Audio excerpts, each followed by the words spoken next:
네, 반갑습니다.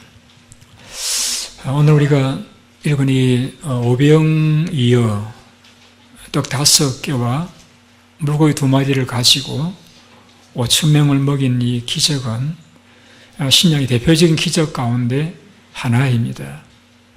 여러분 좀 놀랍지 않아요? 어떻게 떡 5개를 가지고 5,000명이 먹고 12광주를 남겼을까요? 그래서 이제 이것을 인간적으로 이해를 하려고 해석을 시도하는 분들이 있었습니다. 그래서 사실은 다 자기 도시락을 가지고 왔다가 한 아이가 예수님께 그 떡 5개 든 도시락을 바치니까 자기들 가져왔던 도시락을 꺼내어 놓고 먹고 남아서 12왕주가 남았다. 그렇게 해석하는 분들도 있습니다. 뭐 해석은 자유입니다만은 그렇게 되면은 예수님의 기적이라고 이야기할 수 없잖아요. 우리가 예수님의 살아계실 적에 행하신 일들을 기록해 놓은 책을 성경에서 복음이라고 이름 붙여서 있습니다. 마태복음, 마가복음, 누가복음, 요한복음이죠. 이 사복음서는 그 저자가 다 자기 나름대로의 관점에서 기록을 했습니다. 예를 들면 마태는 자기 동료 유대인들에게 좀 강조점을 두고 사실을 기록하긴 하는데 그걸 염두에 두고 기록을 했고, 마가복음은 로마인들, 또 누가복음 이방인들, 요한복음은 이 세복음서가 미처 기록하지 않았던 그 사건의 의미 중심으로 기록을 했습니다. 자, 여러분, 만일 이 저자, 이 복음서자들이 이 사건을 기록할 적에 오병이어가 예수님 기적이 아니고 다 도시락 가지고 와가지고 꺼내서 먹고 남은 조각이 12광주리라고 했다라고 하면은 이걸 기록할 적에 양심이 떨려가지고 기록을 못하지 않겠어요, 그죠? 빠뜨리든지 혹 기록했더라도 마태는 기록했을지라도 마가는 슬쩍 뺄 수도 있었을 텐데 이 마태, 마가, 누가, 요한 기자들이 이 사건만큼은 다른 것은 여긴 있고 다른 데 없는 경우도 있는데 이 오병이어 기적은 다 기록했습니다. 뭘 의미합니까? 사실이라는 거예요. 사실이라는 거예요. 떡 5개로 5,000명을 먹었던 기적은 사실이라는 것입니다. 여러분, 이 신약 성경은 언제 기록되어졌는가 하면은 시기는 조금씩 차이가 있습니다만은 대부분의 성경은, 신약 성경은 주후 70년이라고 하면은 예수님이 성천하시고 40년 안에 다 기록되어졌습니다. 맨 마지막으로 기록된 성경이 요한계시록입니다.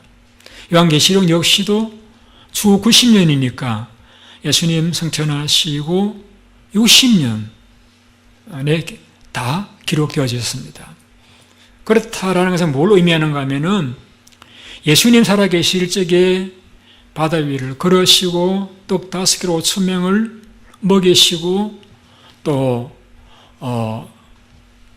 물을 포도주로 만드시는 기적을 보았던 사람들이 살아있을 때에 성경이 기록되어졌다는 것입니다.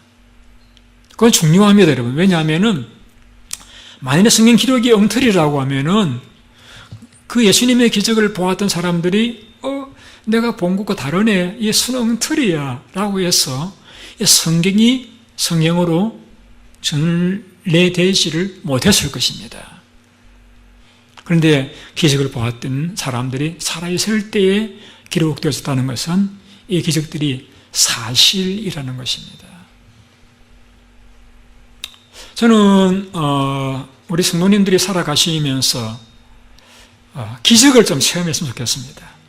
그래가지고 하나님이 어디 있느냐라고 물을 적에 내가 하나님의 기적을 체험해 봤거든. 에서 간정도 알 수 있는 간정거리가 있었으면 참 좋지 않겠는가 하는 생각을 가집니다. 오늘 이 오병이어로 소천명을 먹인 기적의 의미, 이 기적이 주시는 교훈 한 세 가지를 살펴보고자 합니다. 그래서 저는 여러분들도 여러분의 삶에서 지금 살아계신 하나님의 손길을 체험할 수 있는 그런 기적의 주인공들이 되셨으면 참 좋겠습니다. 우리가 지난주에는 예수님이 제자를 이제 파송하셨던 그러한 내용을 살펴보았죠. 그들에게 복음을 주시고 능력을 주셔가지고 가서 귀신을 이어쫓고 많은 병자를 고치면서 그들에게 예수님 하실 일을 하게 하셨던 것을 보았습니다. 저희들이 이렇게 그 일을 마치고 돌아왔습니다. 얼마나 여러분 피곤하겠습니까? 예수님께서 그 보고를 다 받으시고 아주 기뻐하시면서 너 이름이 하늘에 기록된 것을 더 기뻐하라. 그들을 격려하시고, 그리고는 이제 우리가 조용한 데 가서 좀 쉬자 라고 해서 베세다 광야로 쟤들을 데려가서 이제 좀 쉬어라. 그리고 맛있는 거 먹고 좀 피곤을 풀고 회복하라고 했습니다. 근데 예수님이 오신 것을 알게 된 무리들이 예수님을 보고자 혹은 병을 고치고자 혹은 설교를 듣고자 사람들이 구름대같이 몰려들었습니다. 쟤들이 그 베세다 광야에 가기도 전에 그 지역에 그 자리를 점령하고 앉아서 기다리고 있는 거예요. 남자는 5,000명, 여자 아이들 치면은 적어도 한 15,000, 2만 명 되는 사람들이 진을 치고 예수님의 설교를 듣고자 기적을 보고자 병을 고치고 기다리고 있는데 어떻게 식사를 해요? 그래서 주님께서 그들에게 하늘나라 진리를 설교하시고 병도 고치고 이렇게 하시다 보니까 벌써 해가 져서 어둑어둑 저녁 때가 되었습니다. 제자들이 예수님에게 이렇게 제안을 합니다. 예수님, 해가 져서 어두워옵니다. 이 무리를 돌려보내셔가지고 마을에 가서 뭘 사 드시든지 얻어먹든지 이렇게 해서 그 시장길을 면하도록 무리를 보내셔야 하지 않겠습니까? 그렇게 제안을 했습니다. 상당히 그 제안이 일리가 있는 그런 제안이잖아요. 예수님께서 그래 너희들 말이 일리가 있다.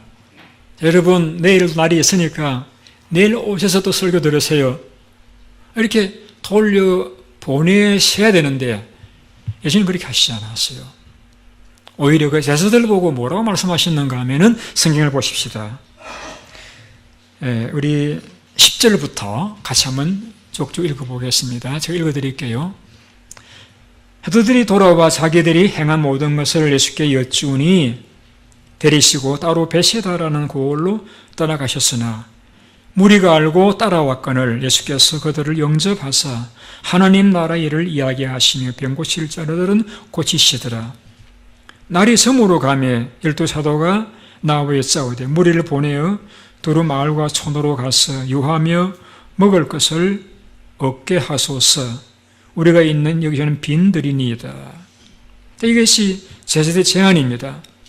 주님 그 제안을 들으시고서 어떻게 하셨는가 하면은 13절 예수께서 이르시되 너희가 먹을 것을 주오라.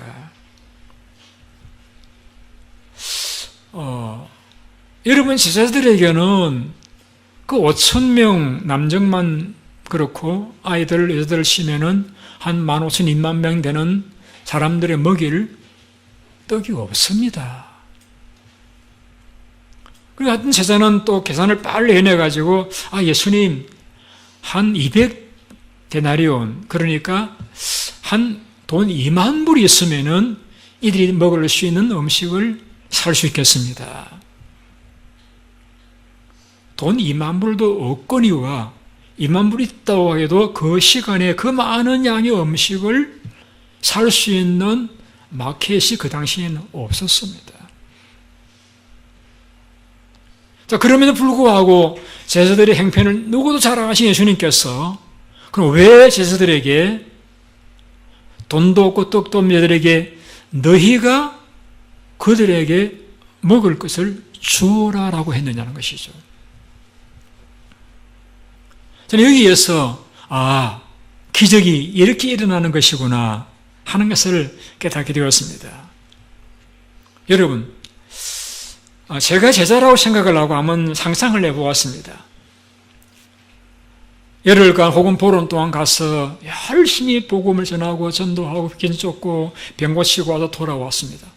와서 이제는 좀 쉬고 싶은데 또 무리가 몰려왔습니다. 그것도 한두 명도 아니고 5,000명, 2만 명이 몰려왔습니다. 여러분, 이 사람에게 시달린다는 말을 여러분이 이해하시는지 모르겠는데 좀 너무 피곤한 거예요.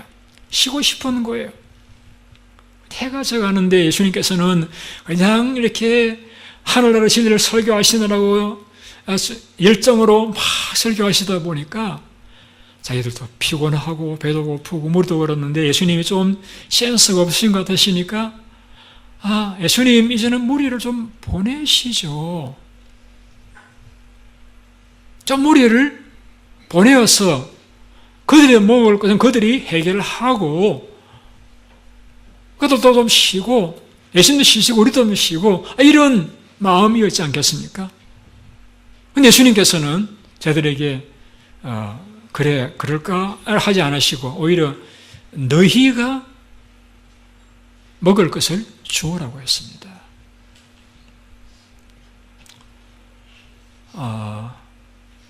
이 말씀은 다시 말하면은 이 배고픈 군중을 먹일 책임이 너희들에게 있는 것이다라고 했습니다. 그 말씀이죠. 너희들이 그들을 섬기고 돌보고 병 고치고 가르치고 먹는 까지라도 챙겨봐 줘야 할 책임이 바로 너희들에게 있다. 너희들에게 있다. 그 말씀하십니다. 알아요. 주님께서 너희들이 돈도 없고 떡도 없는 주님께서 왜 모르시겠어요? 그러나 그 저들의 마음 주님께서 모르시는 바가 아닙니다. 주님에게 언급하시고자 하는 것은 너희들에게 이 무리를 섬길 책임이 너희들에게 있다는 것을 이야기해 주는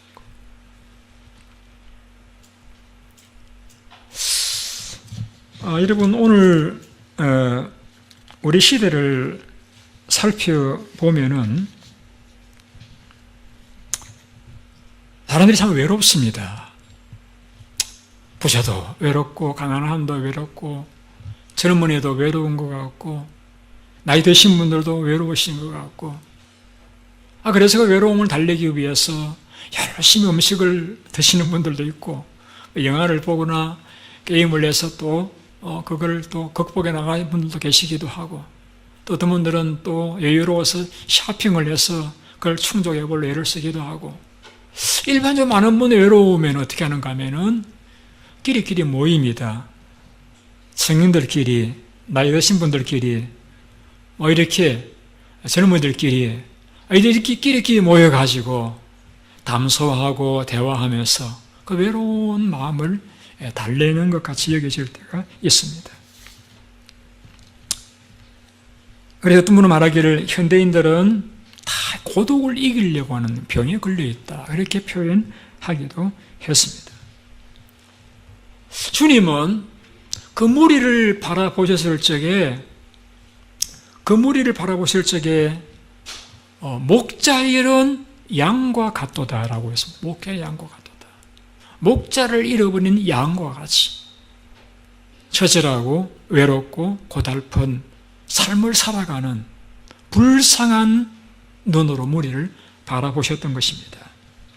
주님은 제자들도 예수님과 같이 무리를 바라보실 적에 사람에 치여서 힘들어하는 마음이 아니라 그들에 대해서 사랑의 마음을 가지고 바라볼 수 있는 그런 관점을 갖기를 원하셔서 너희가 먹을 것을 주어라 라고 말씀을 하셨던 것입니다.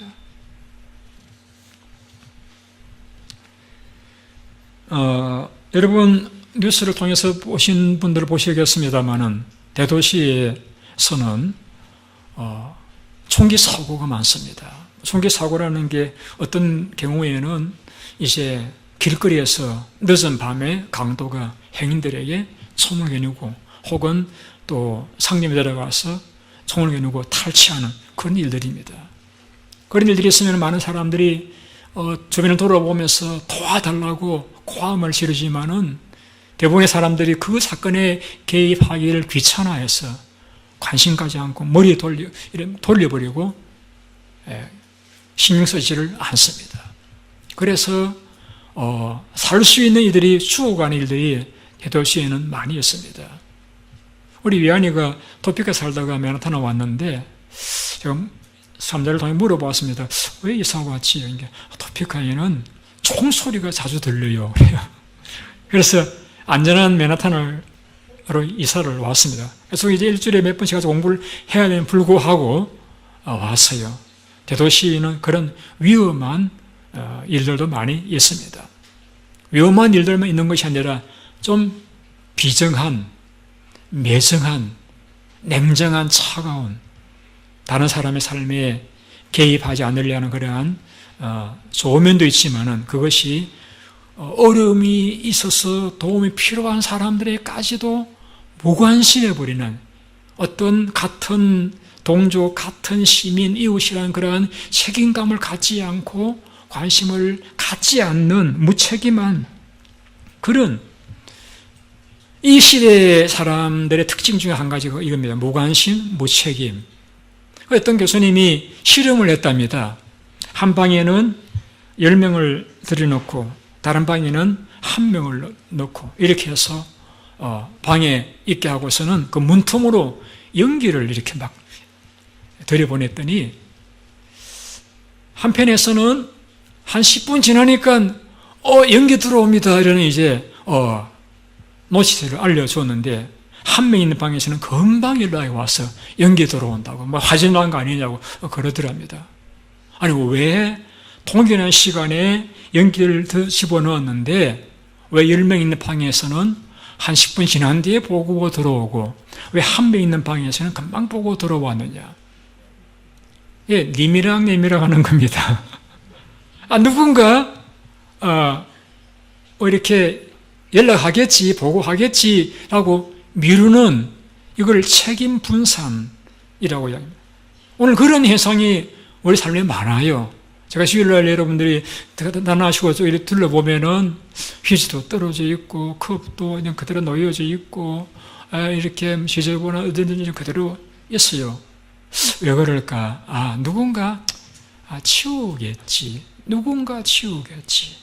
이 책임, 이것이 내 일이라고 여기지 않고 누군가 하겠지라는 책임이 분산, 이것이 오늘 무책임한 삶을 살고 있는 요인 중에 하나다라고 여겨지는 것입니다. 이런 책임감이라는 것은 물론 교회가 어떤 분에게 이걸 하시오라고 맡긴 그런 일도 있지만은 많은 경우에는 하나님께서 우리 마음 속에 음성을 들려주십니다. 마음의 음성. 이 일은 너가 해야 되겠다 하는 마음을 주실 때가 있어요. 혹은 다른 사람 눈에는 그 일이 안 보이는데 내 눈에는 보이는 그런 경우들도 있어요. 그런 경우에는 하나님께서 여러분에게 그 일을 하라고 하신 음성입니다. 그때 여러분 제자들과 같이 너희가 먹을 것을 주어라. 없는데요. 어떻게 이렇게 할 것이 아니고 그때 그래요 하고 어떻게 할까 방도를 찾고 순종하시면은 여러분 기적을 경험하게 됩니다.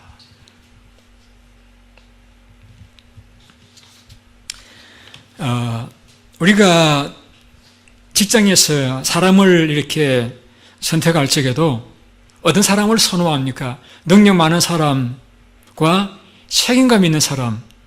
여러분이 오늘하고 어떤 분을 여러분 선택하시겠습니까? 책임감 있는 사람. 아무리 능력 많아도 무책임한 사람은 뽑지 않습니다. 오늘 사회가 그래요, 여러분. 하나님께서도 어떤 자들을 통해서 일하실까요? 능력 많은 사람과 책임감 있는 사람. 성경을 바라보면은 책임감 있는 사람. 어떤 내가 처한 상황에서 책임의식을 갖고 살아가는 사람. 내가 속한 가정, 교회, 직장, 학교, 주변에 대해서 뭔가 책임감을 느낄 줄 아는 사람. 그래서 이 일은 내 일이다. 좀 더 가면 하나님께서 내게 하라고 시키신 내 일이다 라고 책임감을 갖고 있는 그런 사람들을 통해서 하나님이 일하시고 기적을 일으키신다는 것이 오늘 본문을 통해서 저는 여러분들과 함께 발견하고자 하는 진리인 것입니다.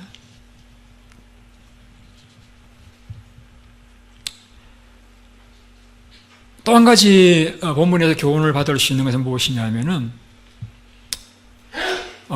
오늘 본문에는 그 일이 기록되어 있지 않습니다만은 본문의 사건을 같이 기록한 요한복음에 보면은 본문에 없는 내용이 있습니다. 그건 무엇이냐면은 주님께서 빌립에게 이렇게 묻습니다.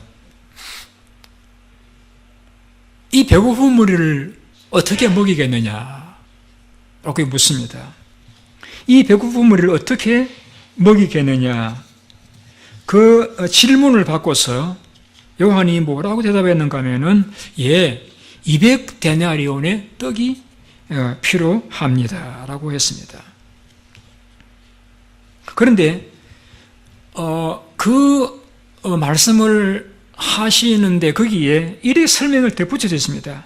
이렇게 말씀하시면 어디서 떡을 하지 무리를 먹이겠느냐 말씀하시면 신이 어떻게 하실 것을 아시고 빌립을 시험하고자 하심이라고 했습니다.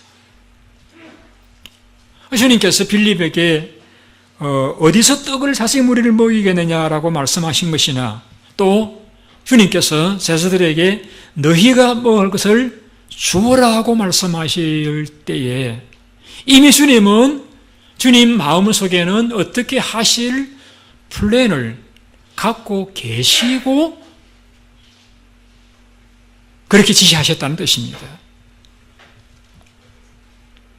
여러분, 제가 오너라고 하더라도 직원에게 어떤 일을 시킬 적에 어떤 플랜이 없이 그냥 능력도 안 되는데 그 일을 하라고 그렇게 요구한다라고 하면은 제가 나쁜 사람이죠. 주님께서 저들을 너무 잘 아시는데 주님께서 그들에게 할 수도 없는 일들을 대책도 없이 하라고 하신다라고 하면은 이건 아니잖아요. 주님께서 저들에게 너희가 먹을 것을 주어라고 말씀하실 적에는 이미 주님은 그 전에 어떻게 하실 것, 즉 떡 5개로 5,000명을 먹일 기적을 행하실 플랜을 갖고 계시고서 말씀을 하신 겁니다. 여러분, 이 비슷한 예를 성경에서 찾아볼 수 있습니다. 아브라함이라는 사람에게 하나님께서 너의 아들을 죽여서 번제로 태워서 내게 바쳐라고 명령하셨습니다. 그때 아브라함 주저없이 자기 아들에게 나무를 씌우고 손에 불을 들고 주님께서 바치라고 하시던 산을 향해서 나아갑니다. 산 올라가면서 아들이 묻습니다. 아버지, 우리 하나님께 번제를 드리려고 하면은 나무도 있어야 되고 불도 있어야 되지만은 그 제사 드릴 그 제물, 소나 혹은 양이나 염소가 있어야 되는데 그 제물은 어디 있습니까? 그때 아브라함이 이렇게 대답합니다. 하나님께서 준비하실 것이다. 하나님이 준비해 주실 것이다. 그리고는 이제 산 위에 올라가서 자기 아들을 묶어놓고 칼을 들어서 찌르려고 하는 그 순간에 하늘에 소리가 들립니다. 아브라함아, 아브라함아, 이삭에게 손대지 말아라. 이제서 너가 나를 경외하는 줄 내가 알았노라. 라고 하시면서 아브라함을 축복해 주셨습니다. 그리고 둘러보니까 거기 한 순양이 이제 뿔이 숯불에 걸려 있는 것을 발견했습니다. 그리고 그 순양을 가져다가 하나님께 이삭을 대신해서 제사를 드렸습니다. 그리고 성경에 이렇게 기록합니다. 여호와 이레의 하나님, 예비하시는 하나님, 우리의 현재와 미래에 필요한 모든 것들을 미리미리 예비하시고 준비하시는 하나님이란 말이 그래서 나왔습니다. 여러분, 우리는 살아가면 걱정거리가 많습니다. 뭘 먹고 어떻게 살아갈 것인가? 나이 들어가시는 분들은 내 노후를 누구에게 어떡할 것인가?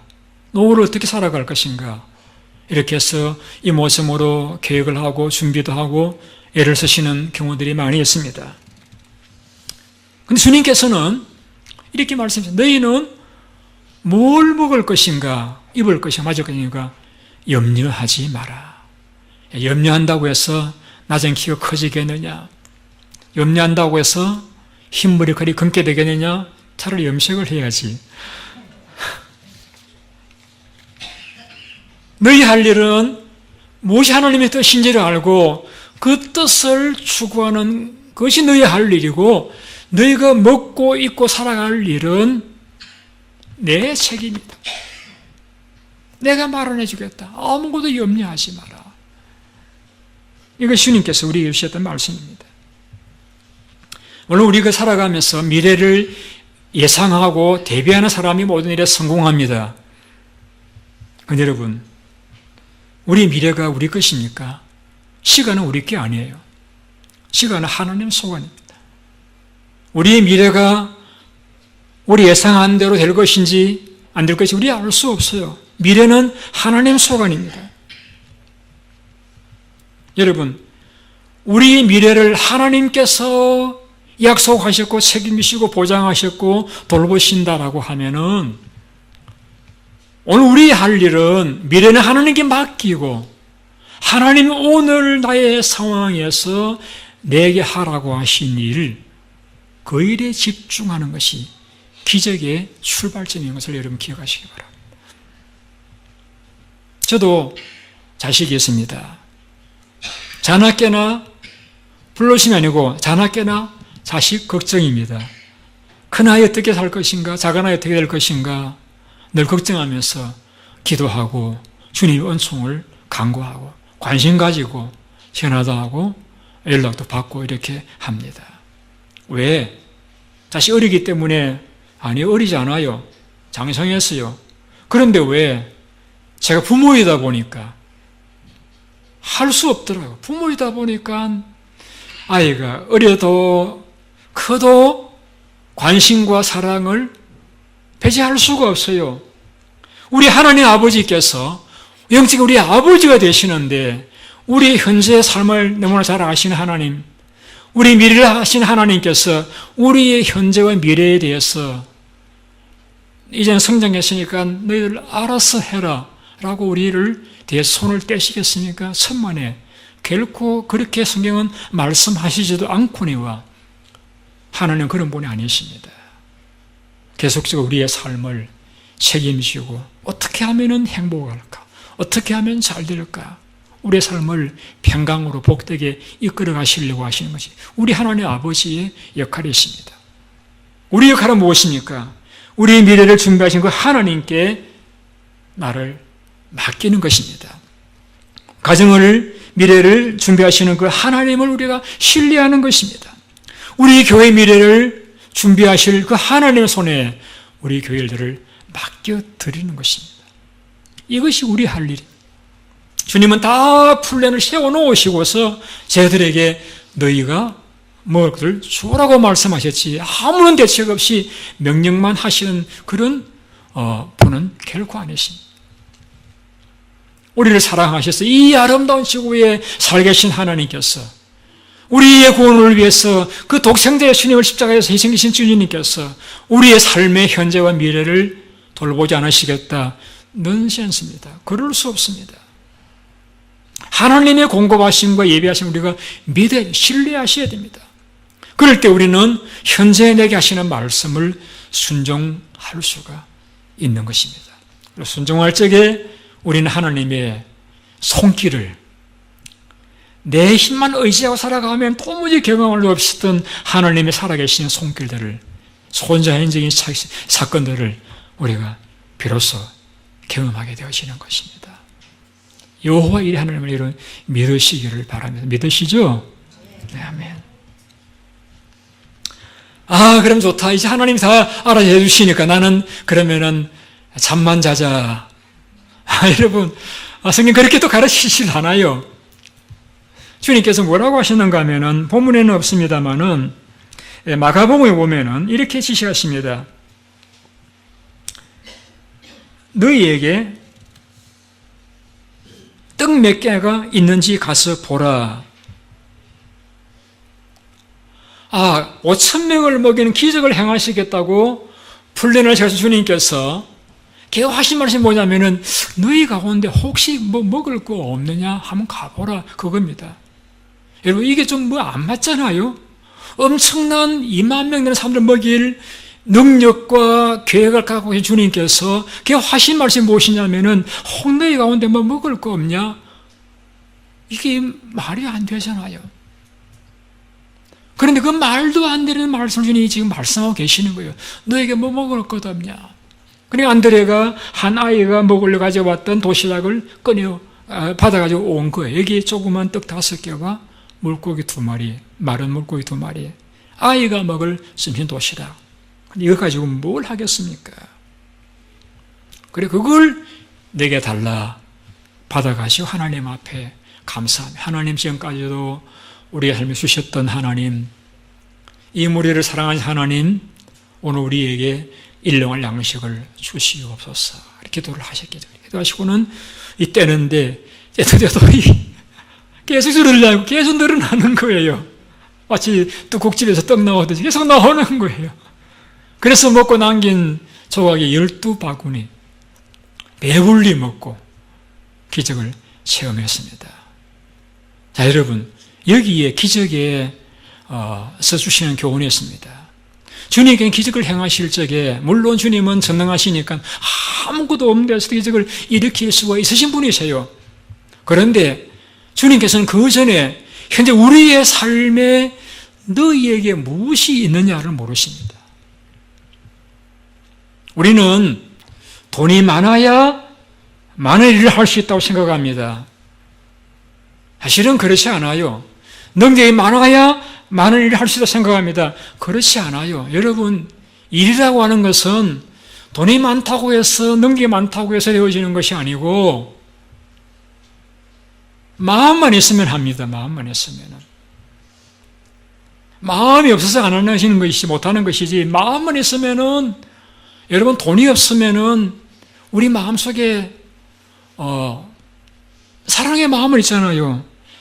어려운 일이 있으면은 돈이 없어서 도와주지 못할지라도 만나면은 반갑다고, 어떻게 지냈냐고, 악수도 좀 해주고 등도 이렇게 해주고, 그러면은 얼마나 좋아하겠습니까? 우리가 없는 것 이야기하면서 못하겠다라고 이야기하기를 원치 아니하시고, 하나님의 기적은 현재 내게 있는 것 많잖아요. 여러분, 여러분에게 생명이 있잖아요. 시간도 있잖아요. 건강도 있으시잖아요. 제가 볼 적에는 부모님도 계시고 자식도 있는 것 같고, 예배당도 있고, 하나님도 계시고, 믿음도 있고, 따지고 보면 없는 것보다 있는 것이 훨씬 더 많아요. 하나님의 기적은 내게 있는 그것을 가지고 주님의 뜻을 추구하면서 내가 한번 시도해 보려고 할 때에 기적을 일으키신다는 겁니다. 왜 기적 경험 못합니까? 자꾸 없는 것만 찾고 구실을 이렇게 사실이기도 하겠죠. 이게 하니까 기적을 경험하지 못하는 것입니다.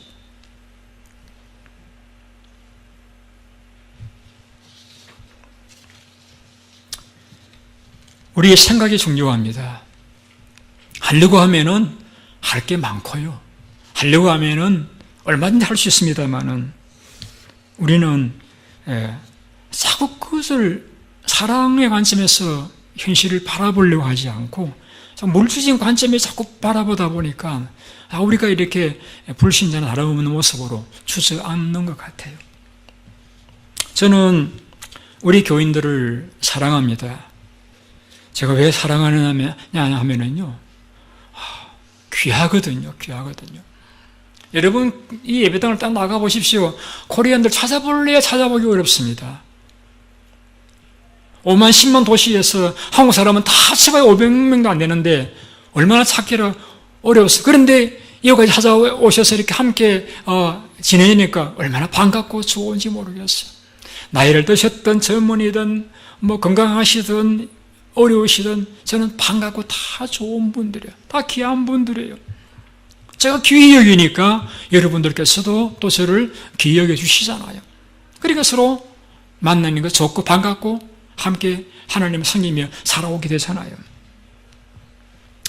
저는 결코 한 분일이 비록 나이 많고 병들고 약하다고 해서 제가 무관심하거나 또 도외시하거나 무시하거나 저는 그런 적 없습니다.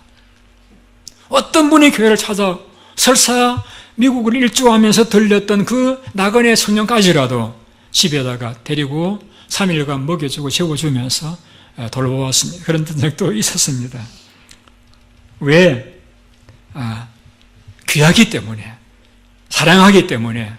여러분, 작은 것 무시하지 않고 사랑하고 귀히 여기면은요, 거기에서 역사가 일어납니다. 그러나 아무 능력 많아도 남이 무시하고 없인 여기고 불신하면은 그 능력은 사장되어져 버리고 많은 건 여러분 잘 아시잖아요. 주님께서는 엄청난 풀리를 갖고 계시면서도 혹 너에게 먹을 것도 없느냐 이렇게 물으신 것은 그들이 있는 것, 주님께서 원하시는 거예요. 있는 것을 주님께 손에 드리면은 주님께서 그것을 감사함으로 기도드렸을 적에 기적은 일어났던 것입니다. 제가 몇 번 드리던 이야기라서도 이런 반복한다고 해서 뭘 아실지 모르겠는데, 맨하탄 교회에 처음 부임했을 적에 예배당이 작았습니다. 점점 교인들이 늘어나면서 공간이 더 필요했습니다. 교육관으로 교수를 필요로 해서 여건을 샀습니다. 그래도 공간이 부족했습니다. 그래서 우리 교원님들에게 우리 건축합시다 라고 했더니 우리 교인이 고맙게도 어떤 분은 10,000불, 어떤 분은 3,000불, 5,000불 이렇게 해가지고 은행에 론 받을 수 있는 만큼의 다운페이 할 만큼 돈이 모였어요. 그리고 돈을 들고 은행 갔더니 은행에서 그 20만 불을 우리 그때 교인들이 한 20명 모였던 때인데 한 달 헌금해봐야 한 5, 6천 불 정도밖에 안 나오던 때인데 20만 불을 론을 해 주었습니다. 그 예배당 샀잖아요, 여러분. 그리고 그 오래된 건물을 이거 누가 사겠나라고 했는데 또 어떤 미국 교회가 또 제가 볼 때는 하여튼 미국 교회가 이제 하여튼 사서요 그래가지고 10만 불에 팔려가지고 빚도 갚고 했습니다, 여러분. 저는 그거를 늘 이렇게 혹 이렇게 돌이켜보면서 야, 뭐 지금 너가 하라면 하겠네 하면 지금 못할 것 같아요. 근데 그 당시에는 제 마음속에 예배당을 사야 되겠다 하는 마음이 막 일어났어요. 고맙게도 우리 교우님들이 다 어려운 학생들이고 학교에 일하고 힘들게 사시는 분들을 우리 교회 부자가 있습니다. 그런데 그분 우리 교인들이 또 하시겠대요, 고맙게도. 그래가지고 여러분 이렇게 앉아 계시는 그래도 다들 지나가시면 참 예배당이 아름답네요 그렇게 말씀하신 예배당을 구입하게 되었습니다. 이것이 여러분 우리의 능력이 많아서입니까? 아니잖아요. 우리 적은 것 한번 해보겠습니다 라고 드리니까 하나님께서 다 되게 해주셨잖아요, 여러분. 살아있는 간증이잖아요. 제 능력입니까? 아니잖아요. 하나님이 하셨습니다. 이와 비슷한 얘기가 성경에도 나옵니다. 엘리야는 선지자가 사라바 지역에 갔는데 배고픈데 한 과부가 나와서 나무가지를 줍기에 여보시오, 내게 먹을 것 좀 주세요. 그러니 그 과부가 말하기를 우리는 지금 먹을 것이 없고 한 움큼 밀가루 가지고 이것 이제만 가지고 떡 만들어서 저 아들이 먹고 죽으려고 합니다. 그런데 그 불쌍한 가부에게 이 엘리야가 요구하는 것이죠. 그거 만들어가 나 먼저 주고 그 다음 너희들 만들어 먹으세요. 이런 게 어디 있어요. 그런데 이제 그러면서 약속을 주시죠. 그리하면은 가뭄이 다 끝날 때까지 당신 밀가루 통해서 밀가루가 끊어지지 않을 것입니다. 정말 가부도 참 착하죠. 또 순전히 그 말 듣고 이 떡을 만들어가지고 엘리야를 먼저 주었는데 그때부터 가루통이 퍼도 또 밀가루가 퍼도 또 있고 계속 나오는 거예요. 언제까지? 가뭄이 해소되고 다시 농사를 지을 때까지. 여러분, 하나님께서 여러분들에게 여러분이 할 수 없는 걸 요구하시지 않습니다, 여러분. 저는 여러분들에게 좀 오늘 메시지는 좀 희망을 드리고 싶어서 말씀을 드리는 것입니다. 여러분 자신을 바라보세요. 그리고 없는 것 보면서 주저앉지 마시고 여러분이 있는 거 있어요. 여러분 시간이 있든지 건강이 있든지 있어요. 그 있는 것에서부터 출발하세요. 왜 없는 것 바라보면서 자꾸 주저앉아 있으려고 하십니까? 하나님 주셔서 있는 것, 그거 가지고 하나님, 제가 어떻게 살아야 되겠습니까? 하나님 인도를 구하세요. 그리고 이름을 마음에 들려하는 음성을 따라서 여러분 사실을 드려보십시오. 거기에서 기적이 시작됩니다. 여러분. 하나님께서는 하나님 일을 하시고 우리는 우리 일을 최선을 다해서 할 때에 하나님의 기적은 우리 삶에서 경험되어지는 것입니다. 한 심리학자가 우울증 환자에 이 말을 했다고 합니다. 당신이 2주간만 이 처방 따르면 건강해집니다. 그것은 무엇이냐면은 매일 어떻게 하면 남을 기쁘게 해줄 수 있을까를 궁리하고 실천하시면 됩니다. 어떻게 하면 남을 기쁘게 해줄 수 있을까를 궁리하고 실천해 살아가시면 우울증 해결됩니다. 많은 사람들이 그 처방을 실망하고 돌아갔습니다만은 어떤 사람들은 그 처방대로 살았을 적에 약효가 나타났습니다. 여러분 우리의 삶은 다른 사람을 사랑하며 살도록 창조되었습니다. 다른 사람을 기쁘게 해주려고 살아가면 하나님께서 우리의 삶에 건강도 주시고 또 물질도 주시고 축복해 주실 것입니다. 저는 우리 성도님들께서 이 맨하탄에 살아가시는 동안에 내 하나님 어디 있느냐라고 조롱하는 시대에 많은 사람들에게 내가 하나님을 만났다, 나는 경험했다라고 여러분 자신 있게 이야기할 수 있는 그런 간증거리들이 다 있으시기를 바랍니다. 오늘 이 오병이어로 5,000명을 먹인 이 기적을 통해 주시는 이 메시지 여러분들에게 드리기 위해서는 한 주간 내내 기도에 있어서 받았던 메시지입니다.